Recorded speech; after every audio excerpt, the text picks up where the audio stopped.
A gente sabe que ansiedade e depressão, alguns falam é a doença do milênio, né? Vai matar mais do que ataque cardíaco, né? Que hoje cada vez mais a gente morre de ataque cardíaco e câncer. Mas não é porque câncer e ataque cardíaco não existia, é que antes a gente morria de fome mesmo. Malária, guerra, né?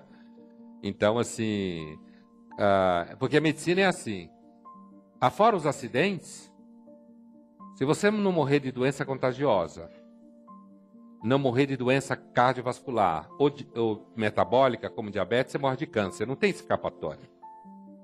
Por isso que o oncologista fala, se você quiser evitar o câncer, coma gordura animal, que entope as veias. Isso é piada de oncologista. Meu filho é oncologista. São umas piadas assim, são as piores piadas de médicos. São as piadas de oncologistas. Tipo assim, se você escapar do cardiologista e do endócrino, você vem parar no meu colo. O oncologista fala, né? Então, assim, eu acho que tem uma relação profunda mesmo. E tem uma relação... eu acho que nós evoluímos um ambiente de baixa população.